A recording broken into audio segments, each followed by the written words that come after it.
이번 시간에는 2024년 9월 고2 학력평가 11번에서 12번 문법 지문 설명 진행하도록 하겠습니다. 먼저 본문 내용을 읽어보도록 하겠습니다. 국어의 어휘를 구성하는 단어의 의미를 중심으로 여러 관계를 맺고 있다. 그래서 해당 문법 지문은 단어의 의미 관계에 대해서 설명하고 있다는 걸 확인할 수 있겠죠. 먼저 의미 계층상 단어의 한쪽이 다른 쪽을 포함하거나 다른 쪽에 포함되는 관계를 상하관계라 하며, 이에 따라 다른 단어의 의미를 포함하는 단어를 상의어, 다른 단어에 포함되는 단어를 하의어라고 한다. 자, 그래서 첫 번째 단어의 의미 관계, 상하관계에 대해서 설명하고 있습니다. 상하관계는 포함관계를 의미하는 것이고, 두 단어의 관계 중 좀 더 위에, 그러니까 다른 단어를 포함하는 단어를 상의어, 그리고 포함되는 단어를 하의어라고 설명하고 있습니다. 상의어와 하의어는 의미 성분수의 차이가 있는데, 예를 들어 소녀는 아직 완전히 성숙하지 않은 어린 남자를, 총각은 결혼하지 않은 성년 남자를 의미한다는 점에서 남자보다 의미 성분인 수가 많다는 것을 알 수 있다.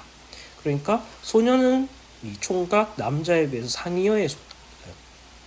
다시, 남자는 총각 소년에 비해서 상의어에 속하죠. 그렇기 때문에 요 상의어보다는 하의어들이 이제 의미 성분수가 더 많다라고 설명하고 있었습니다. 이처럼 하의어일수록 의미 성분수가 더 많아지고 그 의미가 구체적으로 한정되어 그 의미가 지시하는 지시 대상의 범위가 좁아진다. 자, 그래서 이 부분을 잘 기억을 해둬야 될 것 같습니다. 상하관계에서 하이어일수록 의미 성분수가 많고, 그 다음에 의미는 좀 더 구체적이고 범위가 좁다라는 특징 기억을 해두시면 되겠죠. 반대로 상의어는 의미 성분수가 많고 의미는 포괄적인 특징, 그리고 범위가 좀 더 넓다, 이렇게 보시면 되겠죠.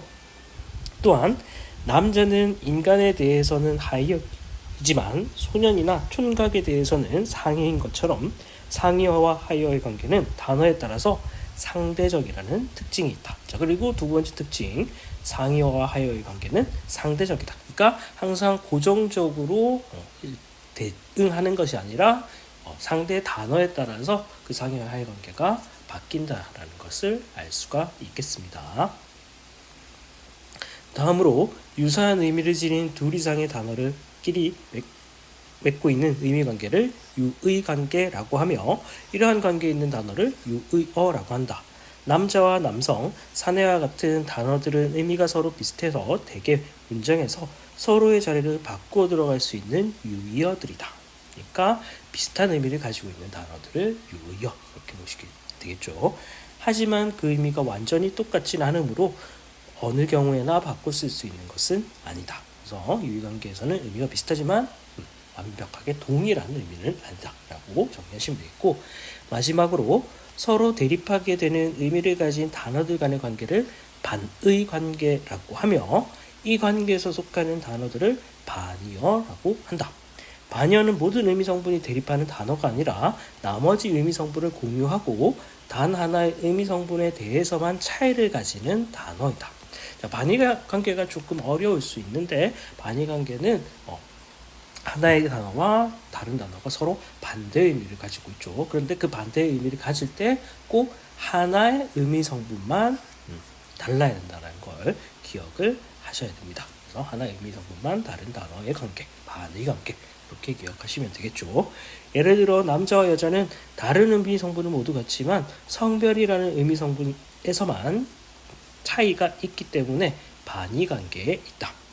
하지만 할아버지와 소녀는 성별 위에 연령이라는 의미 성분도 다르기 때문에 반의 관계가 아니다. 한 단어가 둘 이상의 반의어를 가질 수도 있는데, 이는 어떤 단어가 여러 의미를 갖는 다이어일 때 각각 의미에 따라서 반의어가 달라질 수 있기 때문이다.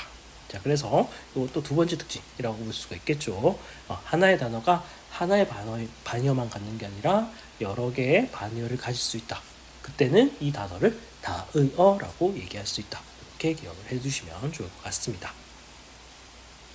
이러한 단어들의 관계를 한 단어를 중심으로 하는 어휘 지도를 통해 표현할 수도 있는데, 조리와 아버지라는 단어는 아래 어휘 지도를 통해서 그 의미를 파악할 수 있다 라고 나와 있습니다.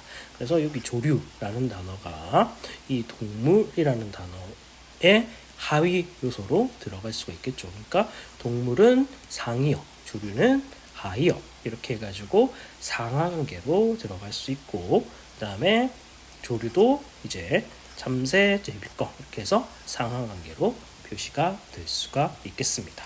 그리고 아버지를 예로 보면은 아버지의 반대관계, 그래서 이 성별의 의미수 하나의 차이로 인해서 어머니 아버지는 반의관계로 설명이 가능하겠죠. 그리고 이렇게 비슷하다는 표시 또 보시면 아버지 아비, 아빠, 부친 뭐 이런 것들은 유의관계다라고 정의를 하여 볼 수가 있을 것 같습니다.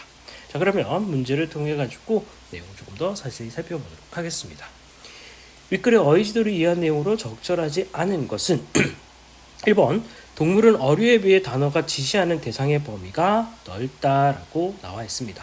그러면 동물과 어류는 이것은 이제 상하관계라고 볼 수가 있겠죠. 그러니까 동물이 상이어, 어류가 하이어기 때문에 동물이 지시하는 범위가 조금 더 넓다고 볼 수가 있겠습니다. 2번 조류는 참새, 제비, 꿩보다 가지고 있는 의미 성분수가 많다.